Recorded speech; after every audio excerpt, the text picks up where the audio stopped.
ሰላም ጤና ይስጥልን። እኔ መምህር ጌታሰጠኝ እባላለሁ። ዛሬ ደግሞ አባከስን በመጠቀም እንዴት በቀላሉ የመደመርና የመቀነስ ጥያቄዎችን እንደምንሰራ እናያለን። ከላይ ስክሪናችን ላይ ያለው ጥያቄ ምን ይላል? 78 ሲቀነስ 74 ሲደመር 40 ይላል።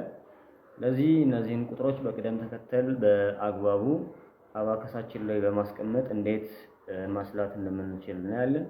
እንደሚታወቀው አባከስ ለሂሳብ ትምህርት ትልቅ ማስተማሪያ ከሆኑ በጣም ልጆችን ሂሳብ ትምህርትን እንዲወዱት፣ ማትስ ትምህርትን እንዲወዱት ብቻ ሳይሆን በፍጥነት ደግሞ ማስላት እንዲችሉ ቁጥሮችን የሚያስችል የጃፓኖች ስጦታ የሆነ ትልቅ የሂሳብ ማስተማሪያ መሳሪያ ነው።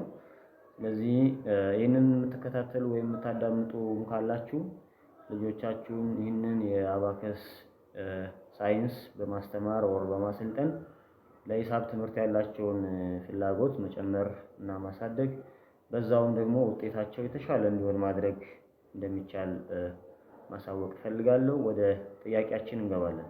78 ሲቀነስ 74 ማለት በአባከሳችን ላይ መጀመሪያ አስቀድመን 78ን እንጽፋለን። 78 ማለት ይሄ ነው። 78 ማለት ይሄ ነው።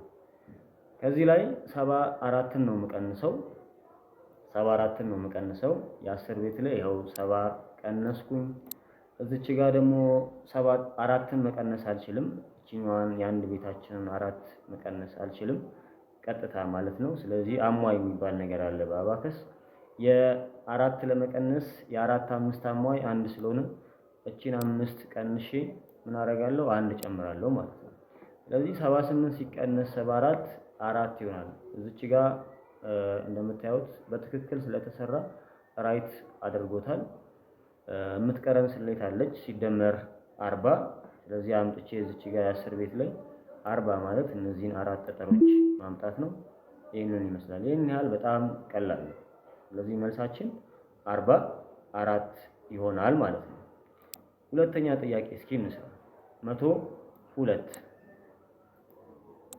102 ሲቀነስ 44 ሲደመር 34። ስለዚህ ከ10 ቤት ላይ 4 ቀንሳለሁ፣ ከአንድ ቤት ላይም 4 ቀንሳለሁ። የ10 ቤት ላይ ምንም የለም። ስለዚህ አሟይ እጠቀማለሁ ማለት ነው። የ4 10 አሟይ 6 ነው። እቺን ቀንሼ የ10 ቤት ላይ 6 እጨምራለሁ። እዚህ ጋርም 4 መቀነስ አልችልም።